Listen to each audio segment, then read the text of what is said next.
Hey, hey, hey, everybody. Good evening. Good evening. It's your girl, Crystal, the six figure anthology strategist. Well, you know why we're here this evening. We are here to speak to the amazing visionary herself and her 10 co authors of When Destiny Needs an Intervention, Volume 3.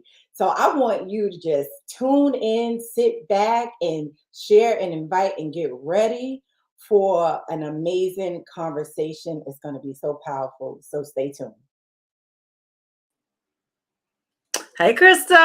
Hey, Dr. Shayna. We're back. We're back. Doing what we do. Yes. Hey, Shayna, doing what we do.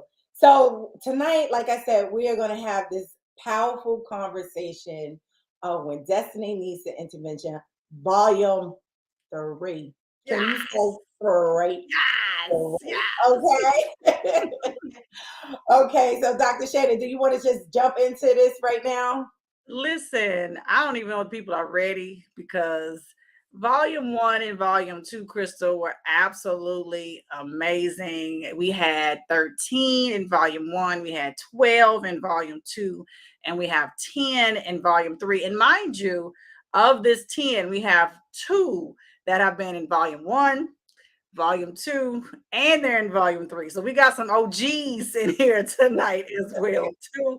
So exciting. So I just want to ask the folks who are tuning in, yeah, it's like you walked into any room. Tell us who you are, where you're watching us from.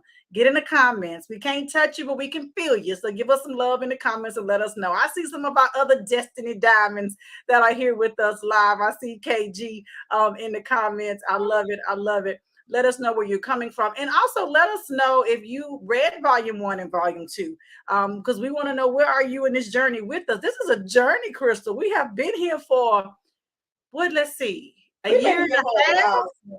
for 2021. Yeah, November of 2021, and then August of 2022, and now June of 2023. So we've been here for about a year and a half on this Destiny Dynasty journey.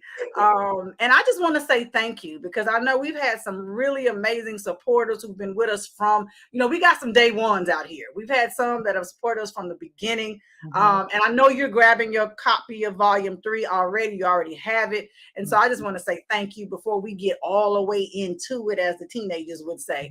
But there's just so much goodness and greatness. And some of you may be new to this dynasty, period. Or you may not know who I am or who Crystal is, but you're gonna know before the night is over. Okay, there's so much goodness to be dropped tonight. And so let me just say this, Crystal, before we start bringing the ladies in, because this is such an important project, because women needed a voice. And Destiny, the Destiny Dynasty has given so many women an opportunity to share their stories and power. And I'm grateful and I'm honored, actually, that over 30 women allowed me to walk them on this journey, you and I on this journey, and ushering them into the space of being authors, best-selling authors, mind you, business women, bookpreneurs, entrepreneurs, all kinds of speakers. Like, it has been an amazing journey. And I'm so grateful. So are y'all ready? Y'all get in the chat and let us know. I mean, we finna bring in some fire in this room. We finna bring these diamonds in here. And y'all know they say shine bright like a diamond. They coming. They coming. You got to get ready for sure. So I suppose they may be ready. We got Ty. Hey, Ty, she's one of our. You got Ty over here. Yes. One of our original Destiny Diamonds is in the building for sure. Thank you, Ty, for popping in. And the rest of you, let us know who you are and where you are joining us from this evening. All right, Crystal. Well, I say we can start bringing in these diamonds so the folks know what all of the noise is about, because we're so excited. So who do we bring up first? Can you hear me? Yeah, I got you. So while we doing that, can you hear me, Dr. Seem like we're going. Okay. While we're doing that, I want everyone that's here tonight in the comments, I want you to share this video out, okay? I want you to tag about 5 sisters in the comments, and I want you to invite someone here, okay? because this is going to be a conversation that I know will bless you, will help you, will encourage you, inspire you, and equip you. Okay, because we all about equipping you. All right, so go ahead and do that while she is bringing up one of our amazing, extraordinary next authors. Well, I tell you what, I think I'll bring to the stage one of the OGs in the building who's been here not once, not twice, but she's making her third appearance in the Destiny Diamond. Let's bring to the stage Miss Rochelle D. Jacobs.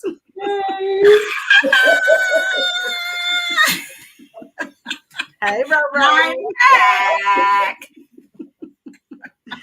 Yes, you are. You are definitely back, and super excited for having you for yet a third year, Rochelle. What an amazing journey you have had with this Destiny Dynasty, for sure. Yes, you've been here for a minute, Rochelle, from the beginning. I mean, tell us a little bit about that journey, just really well. Introduce yourself, but just tell us a little bit about. I mean, you've been here for volume 1, volume 2, volume 3, and why have you, opted into all the volumes? Good evening, good evening, good evening. I am Rochelle D. Jacobs, your destiny interventionist. Listen, Amazon's 1, 2, 3 times best-selling author. Crystal, when Dr. Shana put that call out for authors, let me just start here. Of course, I didn't know what I was getting into, but I did know whatever it was going to be of greatness and excellence. I knew that about my beloved Dr. Shana. And then meeting you through this process has just been absolutely amazing as our midwife. You asked the question, why did I do 1, 2, and 3? Let me just say this. When she put out the call, when Dr. Shana put out the call, I already knew in my spirit that I was coming for 3. Dr. Shana didn't know it. She had to wait for her call to be obedient. But I knew it in my spirit that I had 1, 2, 3 stories to share with the world. Volume 1 was For the Love of Sugar. That was my spirit piece. When you think about spirit, you think about them, that alcohol, them spirits. I was addicted to sugar. And so I needed to get that out. Volume 2, For the Love of Money. That was my mindset. I had to change my scarcity mindset. And then volume 3, For the Love of Brokenness. Now, For the Love of Brokenness should have been volume 1, but I wasn't quite ready to heal from that yet. For the Love of Brokenness is my journey of healing from sexual childhood molestation. And what I know is when we started volume 1, I couldn't get the words. I couldn't put the words to paper. I couldn't get them out because, again, I was still healing from that. And so I needed to start where I was, which was trying to fight through the being addicted to sugar. And I knew I needed an intervention because I found myself eating a whole sheet cake and about 8 or 9 ice cream cups, trying to numb the pain and the stress that I was under, shortly after the pandemic. And so I knew I needed to seek some help, and I did that by seeing a therapist. And then as I went through that therapy, I'm seeing a different therapist now for sexual molestation, but I had to get to the root of it. What I'm realizing is the trauma that I endured, it was change that I did not choose, but I needed to start healing because that was change that I could choose. Wow. Well, you know what? Something that you just said, so 1, 2, and 3, and how you felt that 3 should have been 1, but you wasn't ready for it. but you started the process at least of writing.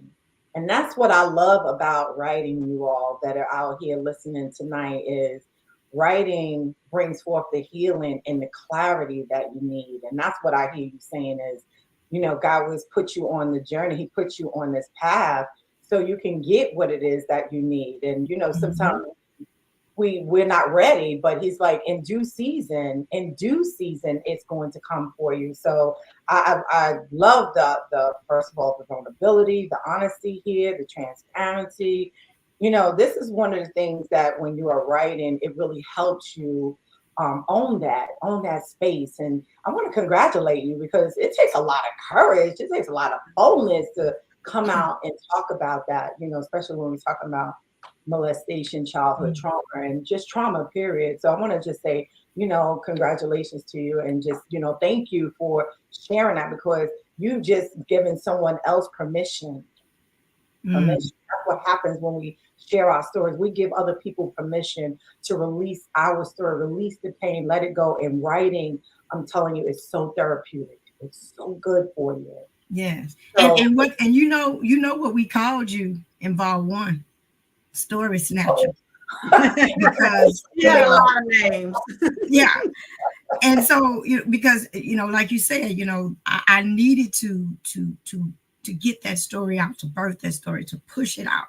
And you, Crystal, helped us with that. You helped us, all of us, the Destiny Jammers, get crystal clear in owning our story, being vulnerable. Because I remember in Vol 2, when I was first talking about my For the Love of Money, we have a freeway here in Houston, the 610 loop. I took you all around the 610 loop, instead of getting on the interstate that was going to take me to my destiny. And so you have the anointing, the spirit of just really allowing us to be in a space, a safe space, to really get vulnerable and really share and own our stories. And so, I'm thankful for that. I'm thankful for, for Dr. Shana, the visionary of just even this whole project that has been birthed. And here we are at the final destination. I am just super excited about this. So you're not looping back on, because she said that exit is the exit, and that's it. We off, and that's it, right? Yeah, we are. That's the final, right? We have the final word. Yes. It is definitely. Well, let me ask you this question. So, how did your trauma affect your relationships? If you don't mind sharing with us, how has that trauma affected your relationships? When you think about relationships, when I think about relationships, there's an intimacy that has to be had. And when you break that down into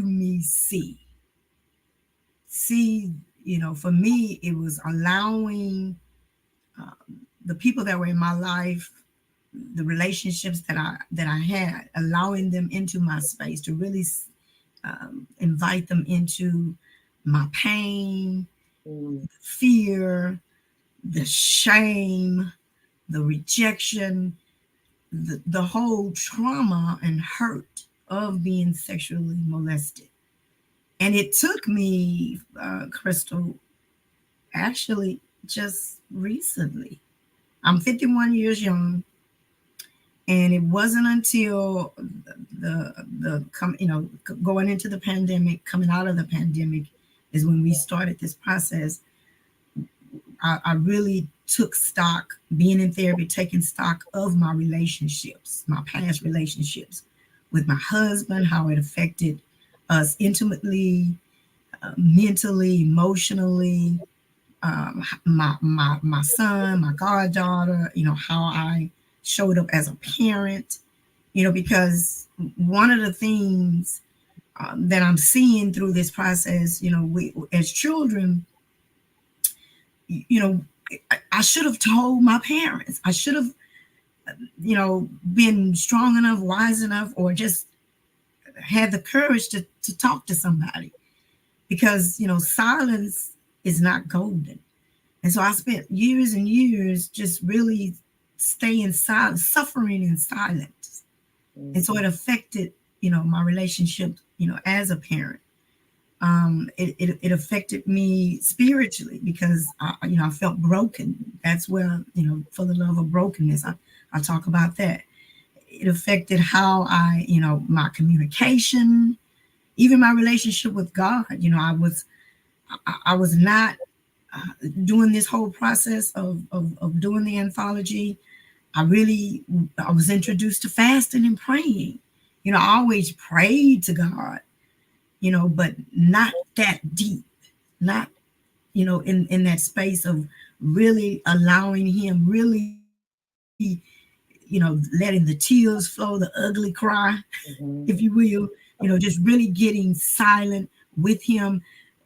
He already knew that his daughter was suffering, but to really just get it out, to let him hear how bad I was suffering, so just really, as when we think about relationships, or when I think about relationships, I'm now to a point to, where I can ask for help.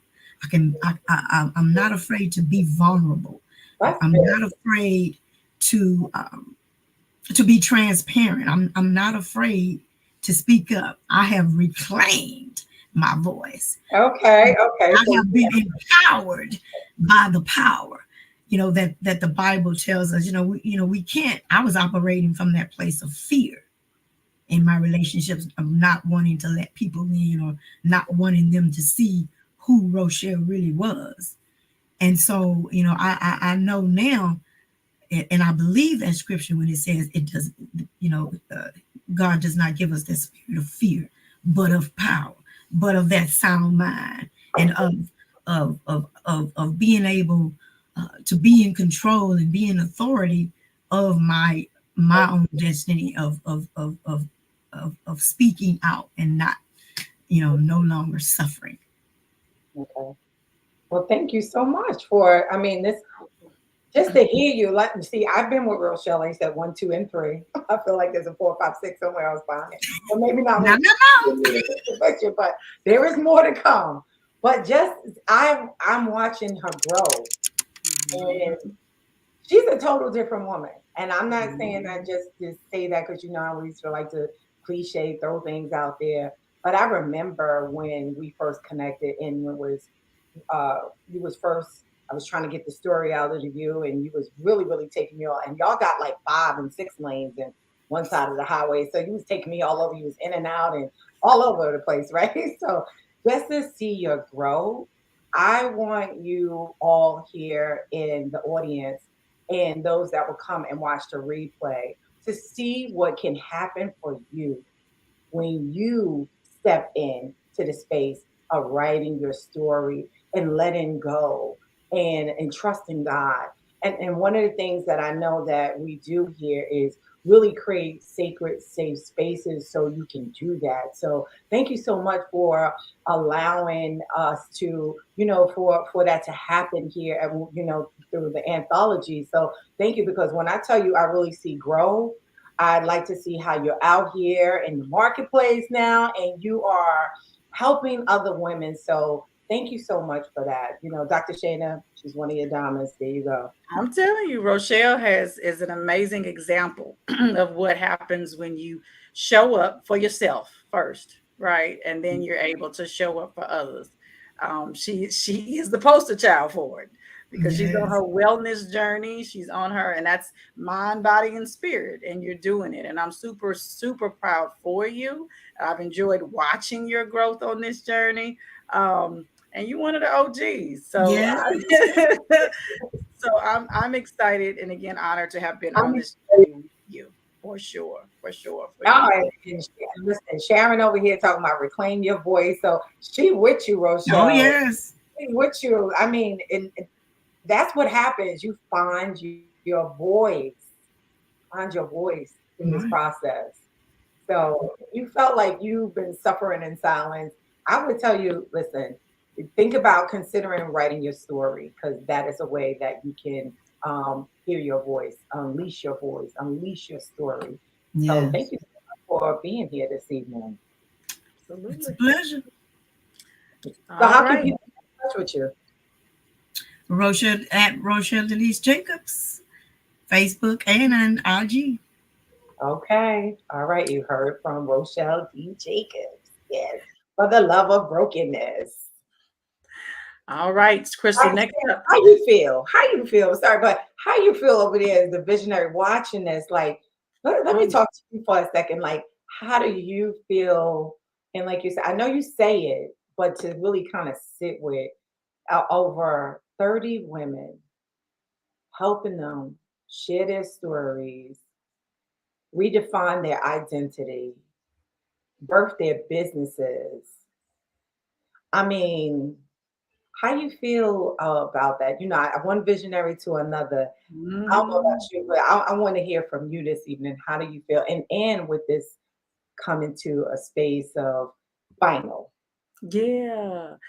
You know, it brings tears to my eyes, actually, Crystal, when you think about what God can do when you allow Him to do what He does best. But that's when you have to be open to be a vessel, right? My prayer every day is, Lord, empty me, because I don't need none of Shayna here. I don't need none of her. I need you. Please fill me mightily with your Holy Spirit, mightily. And in doing that, it allows him to do the work necessary. So you see my voice and you see my hands and feet moving, but know that it is not I that stands before you, honestly. And so for me, it's overwhelming at times. And even tonight, just thinking about, like, it's 31 women have been a part of this, dynasty. And that is remarkable in 18 months of time. That God used me as a vessel to pour into them so that they can give birth to what He put inside of them, right? And it wasn't that we created any of what was in them. That was His work. They just needed a platform by which to then manifest it out into the universe so other people could benefit from their journeys. And I'm so honored. I sit in awe of what He can do and has done. And watching their growth and watching the process, it's phenomenal. It just is. And just to see even your growth, like I've seen how you have grown and your brand has grown and your business has grown. So I'm just like, come on, Lord, like just use us, God, just use us to see how when we yield to the Lord, when we really yield to God, and if you're out here listening, sometimes we don't really understand and we don't even know how to do certain things, a part of the vision. But when we yield some, the blessings that we'll get, the rewards that we will also benefit for. So I want to encourage anyone that's out there might be thinking about, being a visionary author as yourself. You hear from Dr. Shane and myself, because I'm also a visionary as well.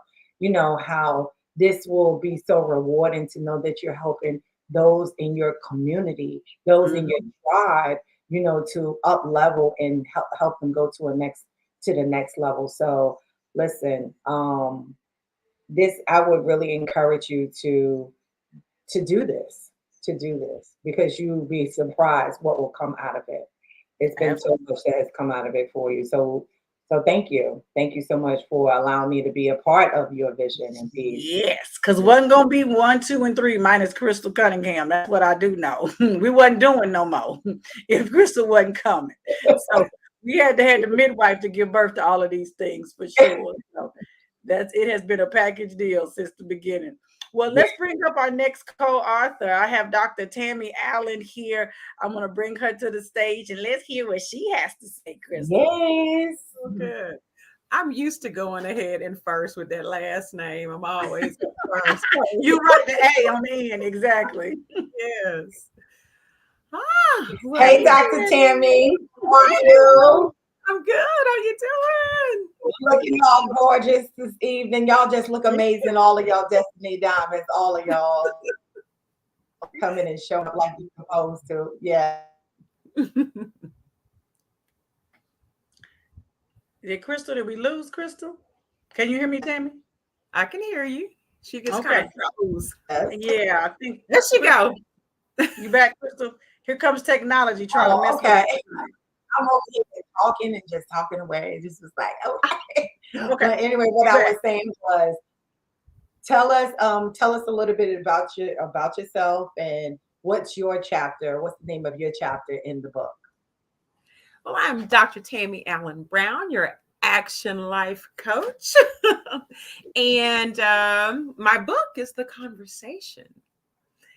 Yes, I've had many of them, but there was a particular conversation at the right time with the right person when everything was in line, and it made the difference at that point because people have had many conversations with me over and over and over again. Oh, okay. So let me ask you, who is this book for? Who's your chapter for that will really be able to benefit from your story? This chapter is for every housewife who feels that they have been overlooked, that they're not important, that everybody else needs to be uplifted, and you got to take care of everybody but yourself. And that has been my history. And Nada, don't get me wrong. It's good to love your family, be supportive, be there for everybody, be a Christian woman, and do those things. But I had to learn the hard way that there is a balance. There's a balance because when you're not right, you can't give your best, and then you find yourself running down. You find yourself just getting lost and losing your identity. So somewhere along the line, you lost your identity. You felt like your life was a little bit out of balance, and completely, just floating around, just and I always knew I needed something. I just wasn't quite sure. Got to looking around for a life coach for myself, a coach seeking a life coach. Get me together. I need somebody to help me with all these ideas, all these goals, all these things. I mean, a lot of knowledge for 100 years, I had and got to retirement and want to do all these wonderful things, but find yourself just stuck, and not confident. Like I was back in the day. I mean, I could shoot a telephone pole, grab the bar, things I've done in the past. Now you lose that. You lose that confidence as life kind of strip you as you go. okay. And I just had to take a good look at myself, the right time with the right person and the right conversation. What I love, I haven't heard that anywhere else, but this action life coach. So you all about the woman taking some action. Yes. It's done. Yes. I love that. I love that title that you have there for yourself. I love that. Yes. So I do have, it looks like we have some questions in here for you. Okay. It's filtering in. So are you ready? Okay. Okay. So the question they're asking is, when writing the story, how did you evolve from your writing your story? Because I see a whole different woman. But oh my God, it's nuts. In this short period of time, at first I'm like, oh, I don't want to write that. They're gonna know I didn't have a lot of self-worth. They're gonna know I didn't feel worthy. Oh, you know what? No, ma'am. This is, I tell you, it's like, our pledge of sorority is like you pledging, and when you come out, you stepping, you all over the place, and it's like I got myself back because this is not new for me. I've always been an outgoing person with goals and just ready to do things, excited about life, but I just faded away. But I saw myself coming back with the right platform, with the right people, providing me with the support and the know-how how to get to where I wanted to go. I tell you, and talking the other day, we're talking and saying that, I felt like Sarah, when the Lord told her she was going to have a baby, when they told her she was going to have a baby, right? She was kind of trying to giggle like, what? And I just giggle because I'm like, look at me. Look at what I'm doing. You opening your mouth on Facebook. My friends know I've never done that. Never go live. What? Come on. Just never. And it's just like. So this process has really helped you evolve where you are showing up. You showing up and showing out, because let me tell you, it was one video that that Tammy, Dr. Tammy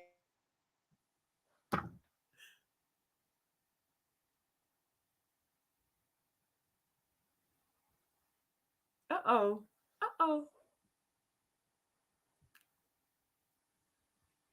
Oh, well, you know, There you go. but that's okay. What That's I was all saying right. was about the video that you had created when I saw it, and you was at your pool, and how you just flung that water hose, and you was like, "I'm taking my life back." Like this, like I'm just taking my life back. That's the message that you were giving us in the video. Was like, I'm taking my life back. Enough of this.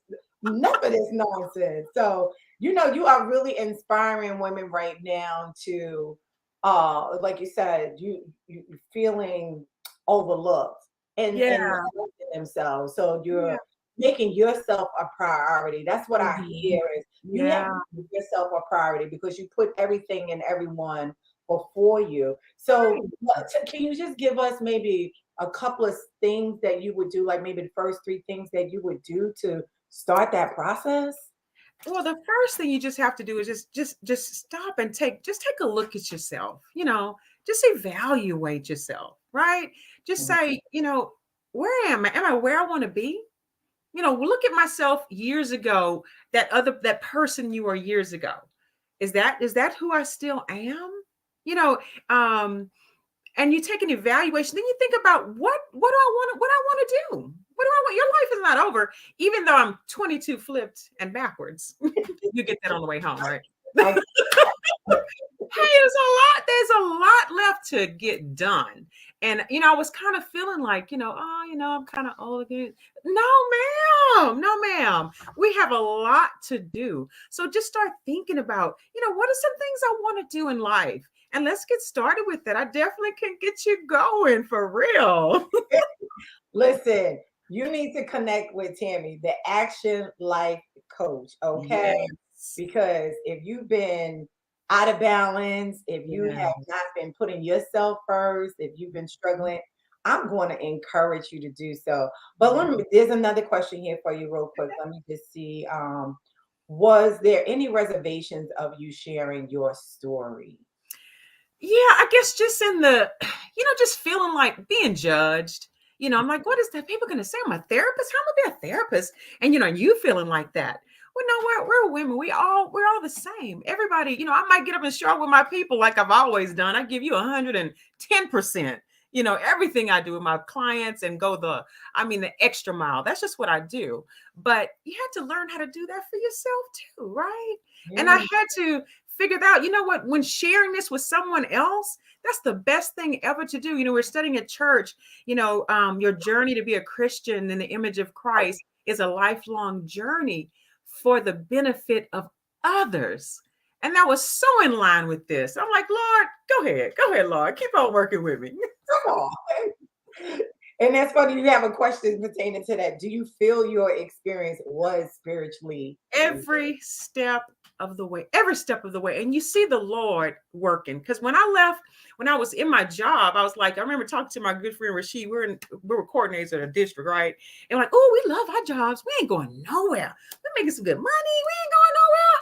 And what? The next year we got a pink slip. We were out of there. So that step, those things that happen, from one job, even bullied. That's it. I'm going to tell you a little something on my story. I was even bullied on a job. A grown woman being bullied on a job. Just those little things that kind of kicked you, down the way out of your job. So to move on and retirement and move on. So yes, I had those little reservations, but you know what? After all, the Lord kind of just showed me, sometimes he got to give you a swift kick to get you where you want to be. Because when those doors are open and those opportunities, line up, you better jump through that, baby. And when the Lord is behind you, honey. Can I just tell y'all, Crystal, they didn't get that this was the whole spiritual movement that happens in the Destiny Dynasty. Women Okay. come in here one way, and I'm going to be saying this throughout the night. They come in one way, but they leave out. That's like I hardly heard from her. She would just show up. I saw the notepad.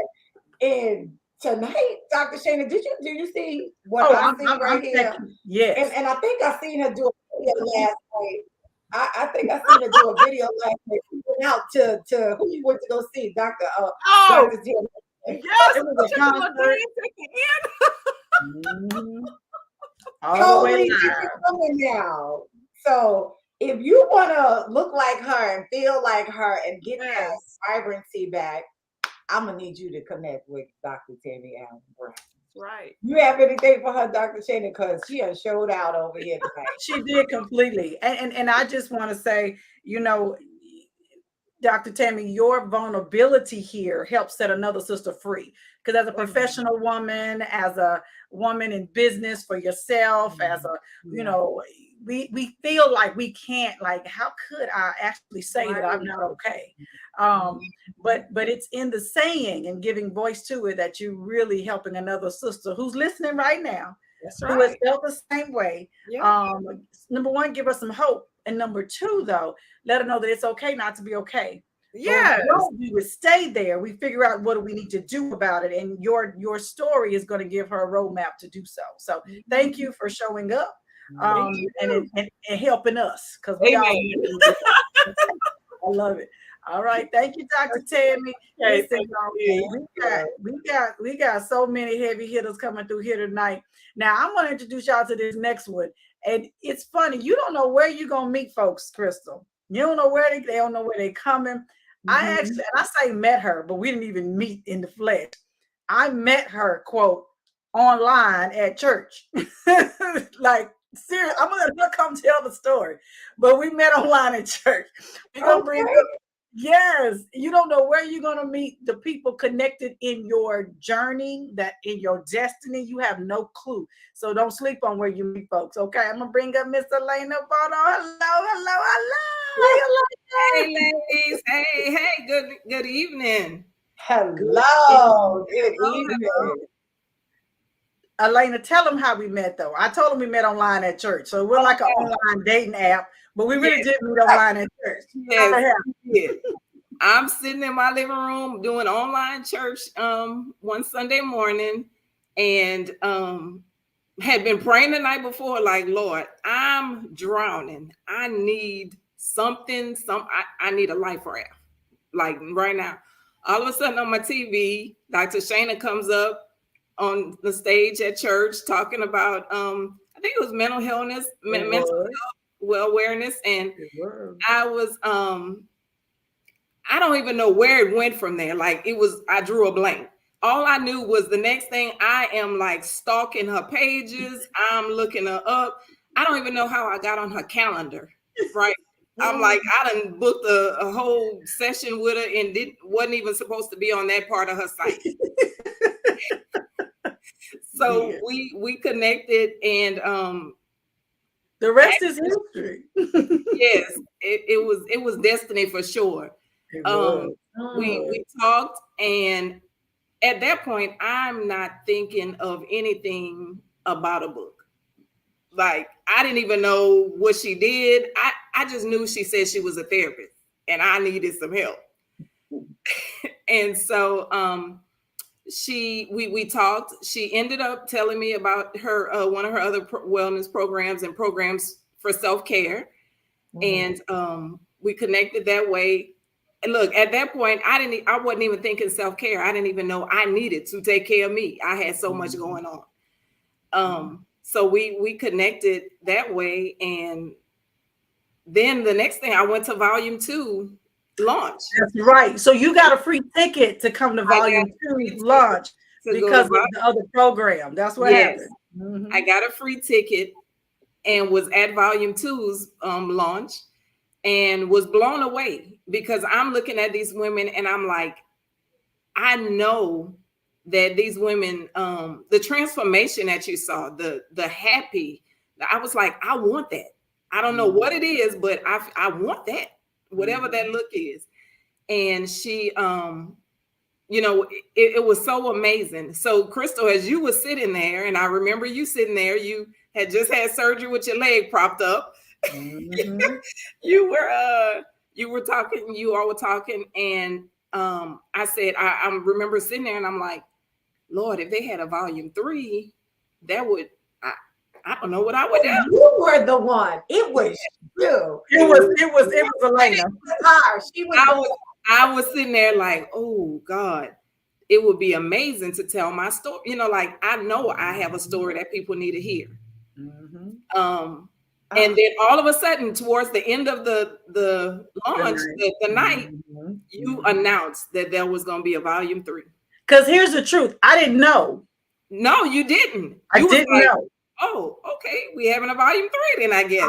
I really didn't know, because I move in a spirit way. And I was like, if he doesn't tell me there needs to be another one, then we were done that night. Yes. And it was in that moment. I just looked at Chris and I was like, Chris. Because Elena, I had already told her, he told me. Yeah, he told her, but he didn't tell me. He didn't tell her. She didn't get the memo. Wait, but this is the thing. He told me while we was there, and it's cause your prayers, because you was the one in the prayer of, I heard it. I looked at her, I told her, and she said, until I hear it, it ain't good.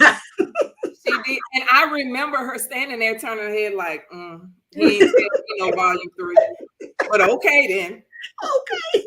And so I waited, like when she did the call for the authors, I was like checking my emails throughout the day, like she gonna say it at some point. And when she did, the rest is history. Here I am. It is. And here you are with the fight of your life, honey. The fight of my life.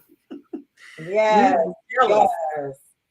So tell us, why did you write your story, and tell us the name of your chapter and just a little bit about what you do, and why did you write your story? I came in, already celebrating. I didn't even tell everybody my name, Elena Bonhomme. The title of my story is The Fight of My Life. So why I wrote the story, let me tell you, coming in to write the story, I didn't know what I was signing up for. I just knew I had a story to tell and somebody needed to hear it. So I didn't know anything about what was to come. But when once we were introduced to you, and look, Crystal, it was a fight. It was a fight. It was a fight up until the end. It was a fight to the end. But why I wrote, I knew that there was something, what I had gone through, somebody needed to hear it. There are women out there who, when you're in a place of drowning, where you don't recognize yourself anymore, I knew that I had been through a situation that literally almost took my life. And I had to leave, when I had to leave my marriage after. So it talks about my health as well, but I had to leave my marriage in the process. All of that ran together, but it was years of praying to God and asking God, Lord, what do I do? Because I'm making all the sacrifices. I'm giving of myself. I'm doing everything I could possibly do to make this work. And it wasn't what God had for me. It wasn't what I was supposed to be doing. And so after and not to give too much of the book, y'all got to go get the book, but I learned that, I had a life-threatening situation, literally. And it only brought me all the way back to realize at the end of this journey, and even through writing the book, that had to happen. That had to happen in order for God to do what he needed to do for me. And that was get me here where I am today. I didn't recognize myself anymore. And, when you're making sacrifices and you think you're showing up, and you're, you sometimes become frustrated with people because you're making those sacrifices. But then I had to be real enough with myself to realize that the problem isn't that, it's not them. We teach people how to treat us, and we teach people to put us second. Did y'all hear that? Hold on just for a second. We just need to pause just for a quick second, because audience, I need you to hear what she just said. Say that one more time for the people in the back. We get frustrated with people. We get frustrated with situations because we're making sacrifices. We're giving of ourselves to where we're depleting ourselves. And we want somebody to blame. We want to blame them, but they're not to blame. We have to look at ourselves, and that's what I had to do, because they're not. we teach people how to treat us. We teach people to put us second. And so for me, that was what I did. My, the whole journey is that I was always, showing up and doing everything and answering every call and trying to be there for this one and being there for everybody but myself. And in my marriage, I was doing the same thing where I was trying to make it work. Nobody gets married to get divorced. So you want it to work. And my grandmother used to always say, you do everything that you could possibly do so that if you ever have to walk away, you don't have any regrets. And that's what I felt like I was doing. I was giving all of me, but didn't realize that I was giving so much of me that it was not only affecting me mentally and emotionally, physically. It was like, you on your way out of here if you keep doing what you're doing. And so I had to stop taking, I had to get to a point to where I'm gonna stop taking these 911 calls because I'm not nobody first responder. I'm not a first responder. But I learned that through working with Dr. Shana. So I thank God for you because again, I didn't know that I needed self-care. I didn't know that I needed to understand that I have to put me first, that I was pouring from an empty cup. That, there was not even a saucer for it to overflow on. There was nothing there. My cup was just, it was barren. So, and so once I made that transition and I had to walk away from that marriage, the hardest thing for me was now realizing that now I'm a single mother. I'm at a certain age where it's like, how do you start over? How do you love again? So then I began to feel like I was a failure.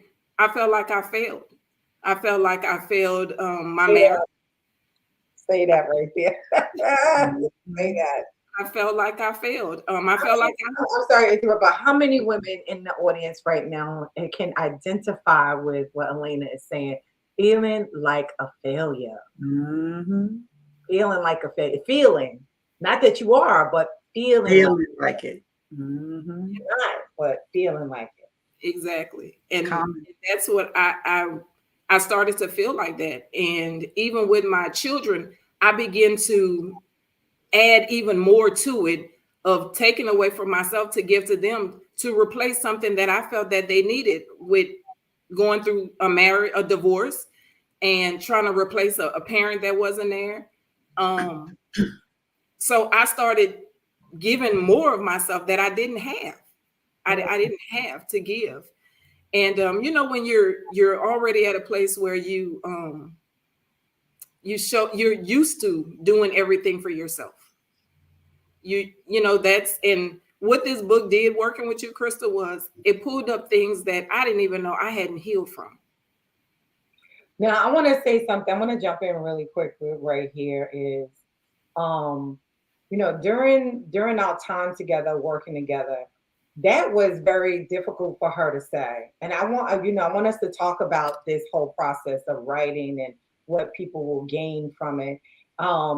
That was very hard for you to say those words up until recently. Talk about getting through that. How did you push through that? How did that work? How did you get through that part right there of owning it? Because tonight you just did something. So I feel like a proud mommy right now, because just to y'all don't understand what I get to see and working with them and how they really transform and really start owning and really start healing and deliverance, getting the deliverance that they need. Let's talk about that right there, because I really want us to have, well, we're going to have these conversations. Let's have the real crystal clear, authentic conversations together tonight to help some people. Yes. So talk about that right there. Thank you. Sitting there trying to, like we've always talked about, trying to show up perfect for everybody, trying to be strong, trying to show up like nobody, I can't let nobody see I'm weak and that I don't have it all together. And you don't know how to ask for help and think. That was me. That's all me. And so in working with you and sitting with the ladies every week after week, to be able to allow myself to be vulnerable enough to share that, like, I could not do it. And every time that snatcher came out, yes, ma'am, you used the snatcher and everything else on me. But to share, to get, when you said that, when you told me, well, you asked me, did I feel like a failure? I couldn't even hold it together. I broke. I mean, I could not hold it together because it was probably everything that I probably had been hiding and covering up the whole time and didn't even understand it myself. I didn't know what I was feeling. But when you said that, it brought up everything. I mean, from my childhood to my marriage, to my parenting, to work, everything. And so I thank you. I thank you because, you know, you made me face that. You made me face it. You reminded me that I'm not a failure. You know, the situation may not have worked, but I'm not a failure. You sent me to school, you had me writing that down like lines, like punishment lines, like you go and write that down. You are not a failure. And so, yes, that was hard. That was very hard to do. So we have a question here from Sharon Rowley. She said, would you say as women, we misdefine nurturing? That's good. That is good. Mm-hmm. I would say, yes, we do. And I would say that we misdefine it because we try to put ourselves in a place of trying to cover everybody. We try to save everybody. You know, that is in us. It's innately in us because, you know, we're moms. That's what we do. We nurture. But I think we misplace it and we use it wrong because we're trying to save everybody. And you know, in working with Dr. Shana, she reminded me, everybody not asking for you to come and save them. Come on. Showing up. Everybody not asking you for that. And that's what I was doing. I was, you know, if somebody called and they said they had, here I am. I'm trying to find a solution. I'm trying to work through it with them. And I can't even do that for myself. So yeah, I would say that we, you know, the nurturing part, we misuse it. We abuse ourselves with it though, right? Like it becomes a weapon that is used against us as opposed to it being used in the way that it was meant to, right? Because as women, we're naturally nurturers. We are like that. God made us that way. But when it becomes a weapon that we use against ourselves, it is not okay. And I applaud you, Elena, for giving voice and facing the thing, right? Crystal gave you the words, but you still had to show up and face it, right? Like, did I feel like a failure? And that's huge. And I know, and Crystal, you asked the question, how many women on the line right now have felt that way? If we all tell the truth, we should all raise our hand. We have all felt like we failed at something. 2, 3 hands, toes, 10 toes down. Yes. And the reality is, to your point, Elena, thank you for giving voice to the fact that now you understand it didn't work out, but it doesn't make me a failure. What happened is I learned some lessons, did you not? And that's what you're imparting to women in your Fight About My Life, the story, so they can take those lessons and they cannot carry the weight of feeling like they failed. So absolutely. I'm so grateful. And I was looking at my calendar. It is almost exactly a year ago today. It was May 31st when I was at church, at your church, online. So we've been together for almost a year exactly. And look what a difference a year can make. My God. My God. My God. Look, I have learned that all storms do not come to disrupt. Some of them come to clear your path. Some of them come to clear your path. So, you know, it's fine. It's okay to start over. It's a blessing in starting over. And it's scary. It's scary. It is scary. But there's so much more in store. And I'm so excited. So thank you, ladies. I'm so excited for you. Look at Elena. We're going to let Elena go back and rest. Crystal, listen, let me do a commercial break for some folks who just showed up. They like, what the what? What have I walked into? Listen, y'all are in When Destiny Needs an Intervention, Volume 3, honey. This is the live virtual launch. I am Dr. Shayna D. Lewis. I am the visionary and the destiny interventionist that God gave the vision for this trilogy. And here with me is Crystal Cunningham, aka the story. Let me see, you got a bunch of names in the chat. The story whisperer, the story snatcher. And I have named the six-figure anthology strategist, for sure, the midwife, all of the things to the ladies in this project. So you're joining us tonight, a very special time. This is Volume 3's launch. And I want to just put this here too. If you're in the Houston area or not far from us, or you got a train, plane, or automobile where you live, I invite you to come meet these women in person. So 2 weeks from right now, we will be here in Houston on June the 10th. Having a live launch in person, as well as a documentary where you'll be able to hear and see these ladies on the big screen sharing their stories. I'll drop the link in the chat for that as well. You want to be here. Like, this is a finale of 3 amazing books of women's stories that are healing, that are empowering, that are encouraging. And I am just so blessed to have been a part of it. So When Destiny Needs an Intervention, thelaunch.com is where you can go to grab your tickets to come and see all of these beautiful ladies live. Crystal will be in the house. I will, of course, be there.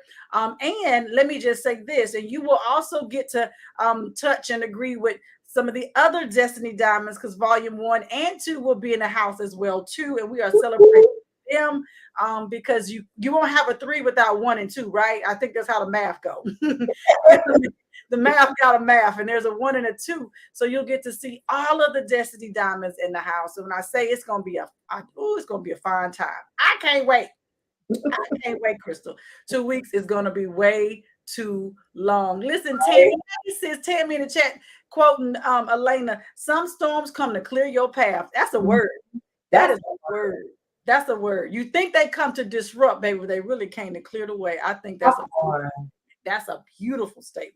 So let's keep this party going, Crystal. We got several more Destiny Diamonds for these folks here to meet and greet. Coming up next, now let me set the stage for this one here. Because this, you have some women who are absolutely, you will never forget them once they enter your stratosphere. Like, you're like, yeah, I will never forget her. And she actually showed up at Volume 1. And Chris, I don't even know if you remember her from Volume 1, when she was one of our volunteers, I would say voluntoes at that event. And I had never met her before. I didn't know her, but she showed up, honey, and she took care of her business. So Volume 1's launch was amazing. And she was at Volume 2 as well, showing up doing the same thing. And it's something about being in the building with these diamonds that you just get a bug. And you feel like you got a story to tell. And so let me bring up TL James. She is our next Destiny Diamond for you all to meet tonight. Hey, TL. Hi, how you doing, ladies? Hello. You were the one that we had to really, like, TL got a story to tell. And she finally, after 2 volumes, decided to tell it. Yes. Why did you decide to tell it? Tia, tell them who you are. I'm sorry, I didn't jump all into your interview because. Oh, that's okay, because they'll find out who I am in the end. Don't worry about it. I will have to say this. The reason why I got in your stratosphere is because I hit a little slump. And I said, you know what? I can't help myself right now. So the best thing I can do is serve. And I want to serve with purpose. Oh. And then I was voluntold to go be somewhere where all Black. And I remember saying, Dr. Shayna, how are you doing? You had that dress with that leg out. And I was like, oh, okay, let me go put some lipstick on before I volunteer. Because, the volunteers got to show up and represent because, Shayna's in the room. Yes. And I said, I'm serving with purpose. Whatever you need, I am here. And you said this, and that. And I met the lovely Miss Pat, and she's not here because she was also one of the reasons why I was like, I really want to be a part of this. I didn't know that in Volume 1, but I knew in Volume 2, I was going to serve again with purpose. Because I was like that. When I got home, even though you're tired and your feet hurt, you just feel this energy just all throughout. And I think I'm also part of the reason why you had a volume 3, because I was, and I said, so we doing a volume 3, right? Because I want to address. Because you said it that night at volume 2. You did. Yeah. You did. Because Miss Stein was walking, and I'm like, is she hurt, or is that part of her little stand and her look? Because she had her little cane. Oh and yeah, I'm like, okay. So I actually said, I want to be a part of this. Yeah. And so didn't know what I was signing up for when I said that. Volunteering was easy. But I'm T.L. James, and I started out kind of my brand as a science fiction author.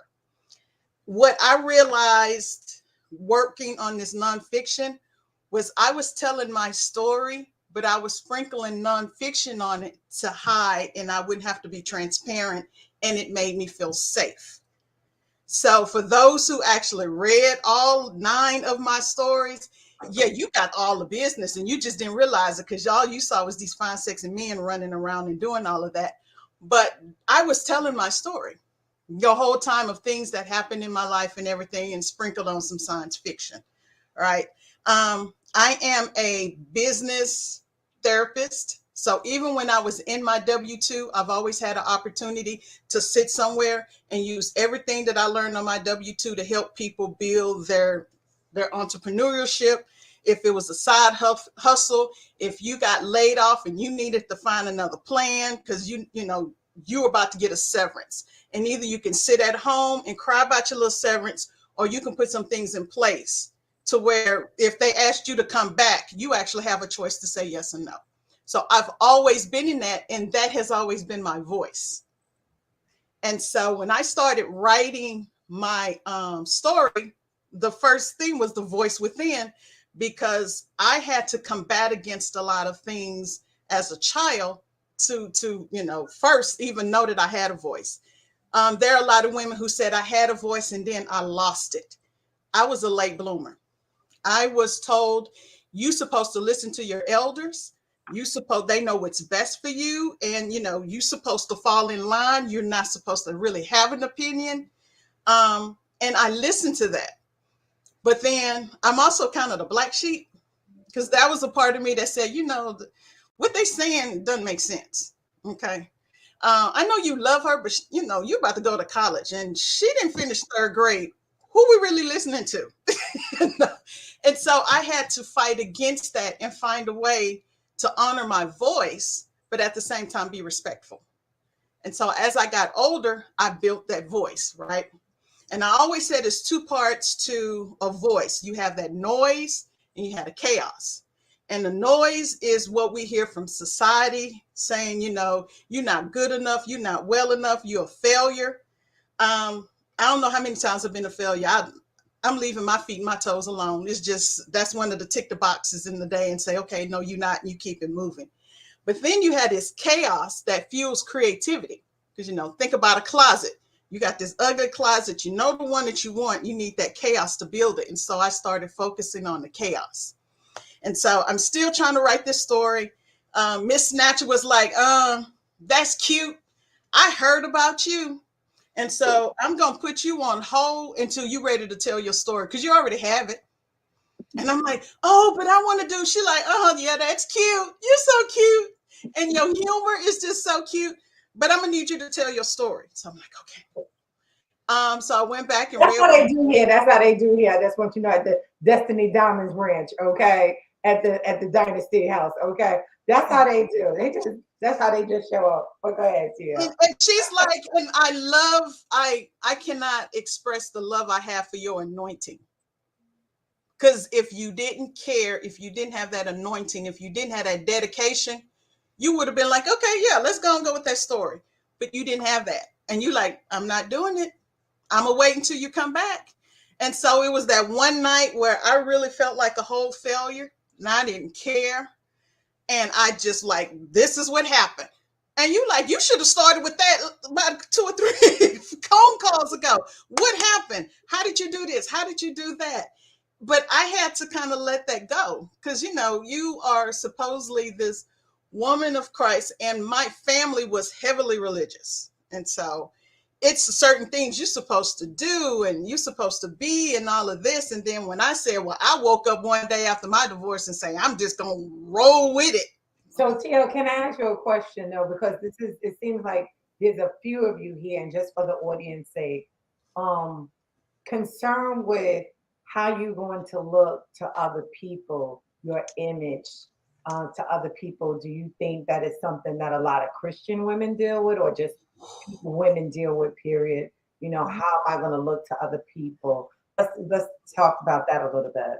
So I'm going to say, first of all, there's like this level of just women, how we're supposed to respond and act.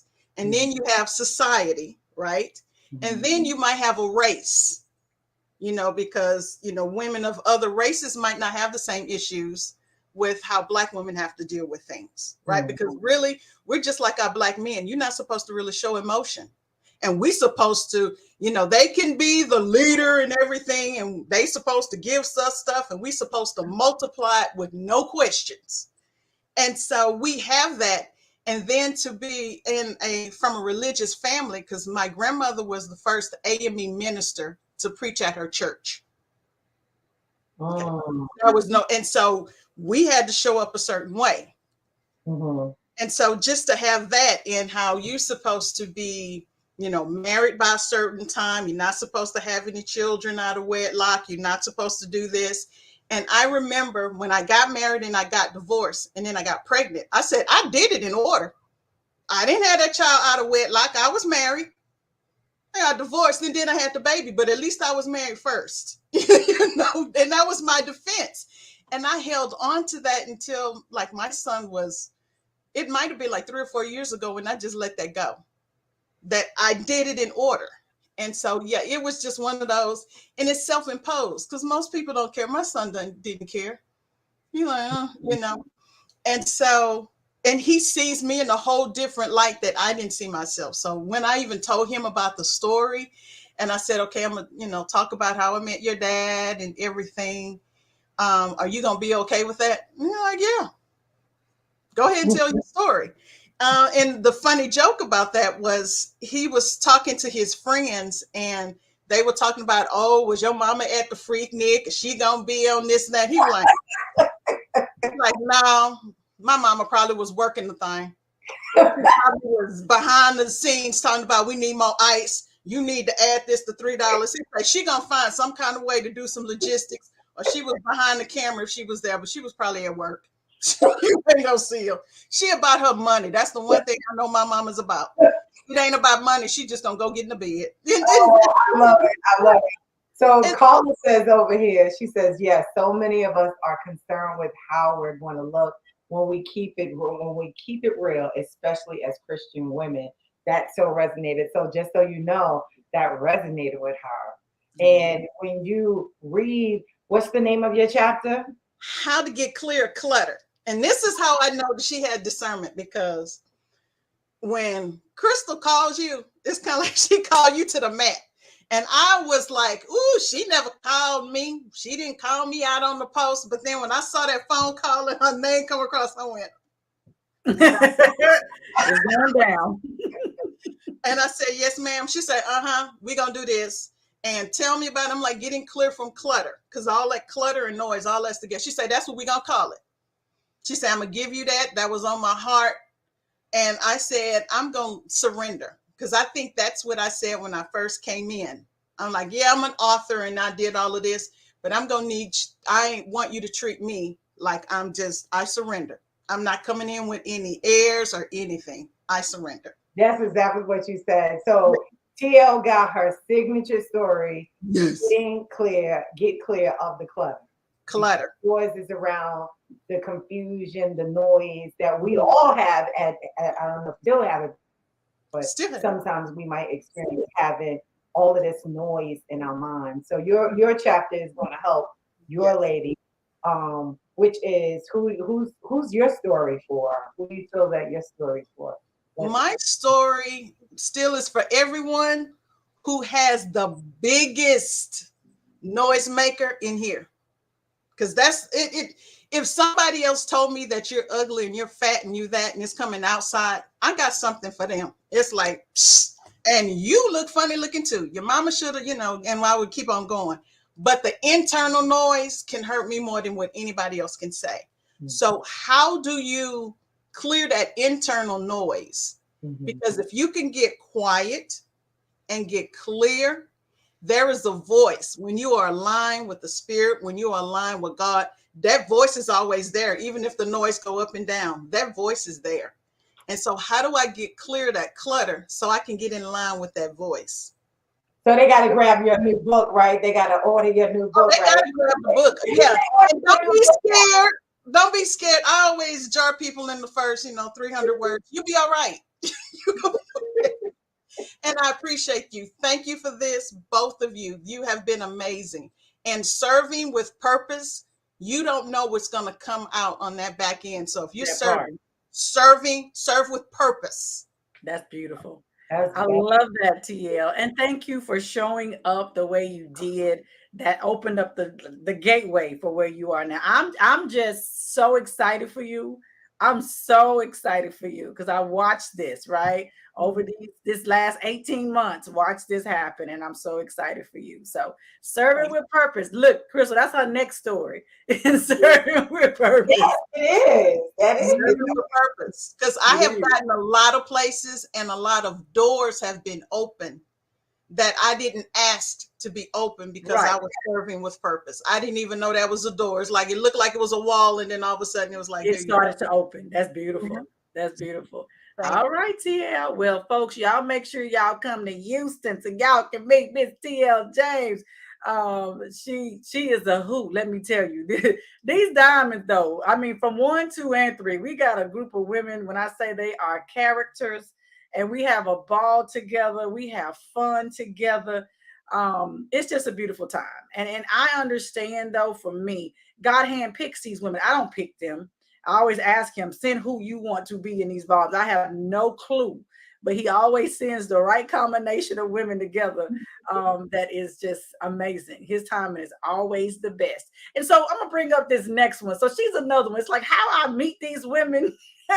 It's so destiny. It is, because this young lady I got on a call with, it had nothing to do with her when Destiny needed intervention. I can't remember why we was on the phone, but it had nothing to do with this at all.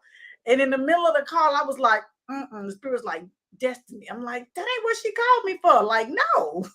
And it just kept egging it. I was like, okay, so let me tell you about this other thing, because that is not why she called me at all. But it was precisely what was needed for her. And I'm so excited for y'all to meet.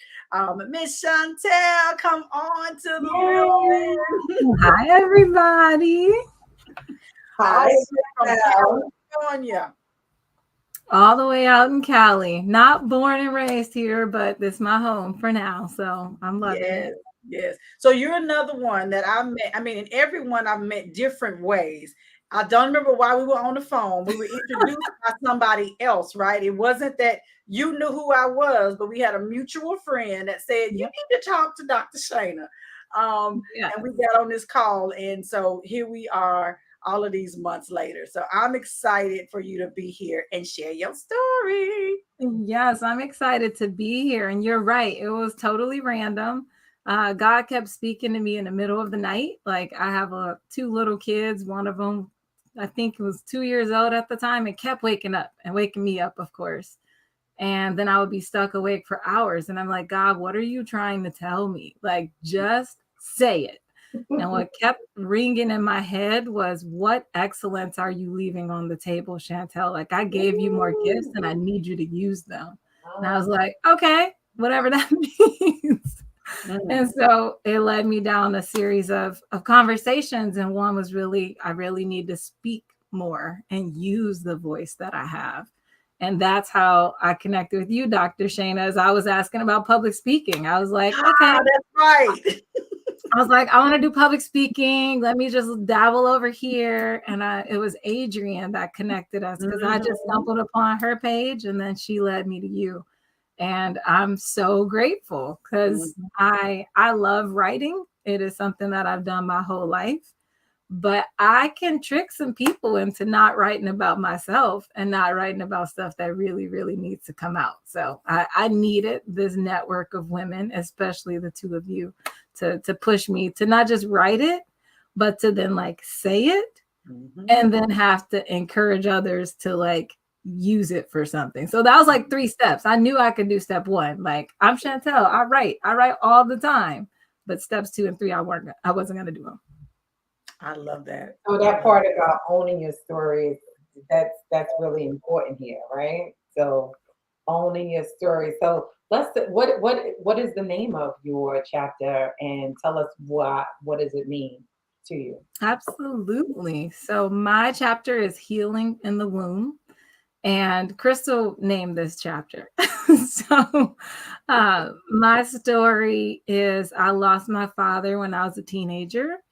And I think I just kept trucking along. I was fine. It was all good. It was, a hard time. I was actually death by suicide for my dad. And so it was fine. Could talk about it. Or I was shut down when I talked about it and just kind of keep easily moving past it. But I shared that with Dr. Shana, and that's when she was like, yeah, you need to write in this anthology. And then when I shared that with Crystal, I recall the first conversation that I had with Crystal, and what, I don't even know if you remember this, Crystal, but you were like, I done been through everything. So ain't nothing y'all could tell me that's going to surprise me that I ain't seen or heard before. And that was impactful for me because I am often in community with other writers or other people who are sharing some part of their story. And because other people haven't been through as much as I've been through, I can share a snippet of my life, and that's enough. But in this room with Madam Crystal, she was like, and I was like, oh, yeah, that's a little bit more. And so for me, Crystal's continual encouraging and nudging really made me share the story that I realized that losing my father as a teenager was something that I had just been holding on to for a really long time. And the healing for me came when I became a mother. So that's why our story, Crystal said, we're naming it Healing in the Womb, because that was what shook it out for me and told me that I needed some help. So I'm just going to let the audience know here. I have a question for her that I specifically wanted to ask while we were here tonight. So do you mind if I ask you this question? Maybe. We just have this old little humor back here. Sorry, y'all. So in your story, you shared about the Holy Spirit told you to break the chains and negative covenants made by your ancestors. What does that mean? I love when you said that. I was like, oh, that'd be cool. Yes. About that this evening. And in an earlier iteration of the story, I said my ancestors whispered to me when I was holding my baby boy, my firstborn child. And Krista was like, if it's the Holy Spirit, say it's the Holy Spirit. And so I said, well, there's a word. All right, it's the Holy Spirit. And what that means for me, so my father battled with addiction most of his adult life, alcohol addiction. And his father also had alcohol addiction. And my dad also dealt with a lot of deep sadness. He lost his mother as a young child. And so for me, I realized the whisper that I had from the Holy Spirit was telling me, you're not going to give that to your children. I'm not letting you. So you're going to do something different right now to change the path, both for yourself, but also for your family. And what this process has done for me is I can say this out loud without fully breaking down. You hear it. You hear it. Okay. But I have strength in telling this story now. And I didn't have that before. Powerful. Powerful. Powerful. Powerful. So, I mean, Chantel, the reality here is that your willingness to be vulnerable, right? to share more of yourself and your story. You lived it, but sharing it is different than living it, is it not? I tell the truth. Those are two different things. But in that sharing, you gain power and you gain strength, just as well as you offer that to another woman who a story may not be identical to yours, but she can gain strength and power from your story for sure. So I just say thank you, because I remember when you said that, you brought back to my mind that conversation. And when you told me what happened, I was like, oh, that's when the spirit was like, oh no, this has to be told. There, because if you're going to speak, what are you speaking about? You need to speak with purpose, speak powerfully, and speak with passion, and that's your lived experience is all of that. And this was just an opportunity for you to be able to put that all together in a package that then you're able to offer. But your healing has come along the way as well too, which it's just amazing to watch. So I applaud you, because I know this isn't easy. This has not been an easy journey. Yeah. We ain't saying that the easiest thing in the world to do is write your story and publish it in the Amazon best-selling book. We ain't saying it's the easiest thing. Exactly. It's a little bit complicated. It is, but it's worth the journey, I would say, and you can speak to that, as well. Worth the journey because of what you gain, and then what you're able to offer at the end. Would you agree with that? Absolutely. And I mean, for me, having my first child and realizing I needed help, I went to therapy. And some of the work that I did was actually trying to learn my family more, like learning my own history. So speaking of that power, that's really where I've been coming from, a place of through this is I'm realizing in us hearing the stories from our family and knowing what these covenants made by former generations are, that's power by itself. We don't know what we're trying to break or what we're trying to fight if we don't even know what it is. And we all know Black people have a great way of not talking about stuff, right? Like, we know they got them problems, but we ain't gonna say nothing about it. But it's not helping any of us. So for me, just this journey and that word power really stands out for me, because my goal is to stand in the power of knowing that if there's information to know about my family, I want to know it. And I want to use it to help my family collectively heal and help someone else. And I want someone else to do the same thing. Like, don't live in ignorance. There's no joy in ignorance, right? It's important for us to go ahead and learn that and keep moving. When Sharon says sharing your story has changed, has it changed how you are showing up and is now present? Absolutely. I'm still quiet and don't want to do all the social media posts Crystal told me to do. But we see you now. We see you. I'm trying. But absolutely, it is. I can feel it in my own voice. Like, I can speak about one of the hardest parts of my whole life, with losing my dad and the days leading up to that, and the fact that it was death by suicide. I can speak about that in a way that has all the empathy and everything I need in it, but also, like, I have my head held up and I have peace with it. And that's huge. So I appreciate that question, because that's what resonates for me, is there's a peace that's showing, and that's why I need to talk about it. We both said that. So why did you join the anthology instead of writing your own book? Because as a writer, you are experienced with it. So what made you really say yes to doing this? I knew I wasn't going to do it. And you know what she told me, Crystal? She said, I could do it by myself, but I know I won't. So I need the community to make me do it. That's what she said. Okay, so sometimes you need community, which we know we all probably could just write our own book, but how an anthology really helps you push through those hard times, going back and reflecting.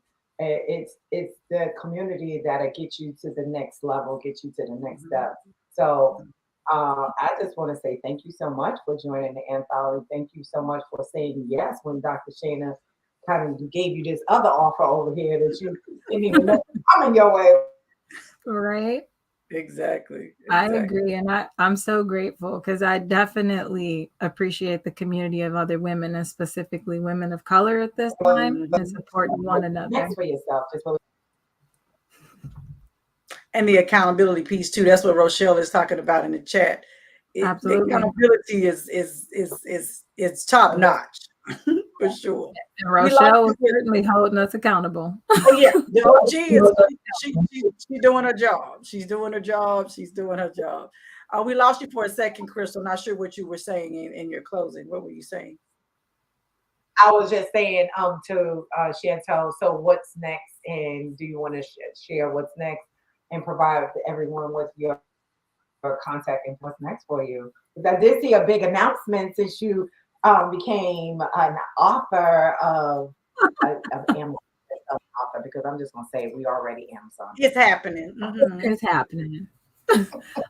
So my Instagram and Facebook is at I am Chantel CG. So please follow me, friend me, all the things. And then I am so blessed and grateful. I was picked as one of the keynote speakers for the Black Speakers Network. There's a long title, so I'm gonna get it. Progressing Stigmas to Solutions Virtual Black Mental Health Speaker Series, and just sharing this story and talking a little bit more about. Rochelle made that point earlier, like to get the story out. I held this story for 20 years with nowhere to talk about it. I wouldn't let myself let it go, but that's what these processes are doing, is giving me a space and letting me know it's okay to say my story out loud and help somebody else. So I'll talk about that in the speaker series coming up next week, and it's free. So please sign up and support me. Yay! Congratulations. I'm super excited for you. Super excited for you.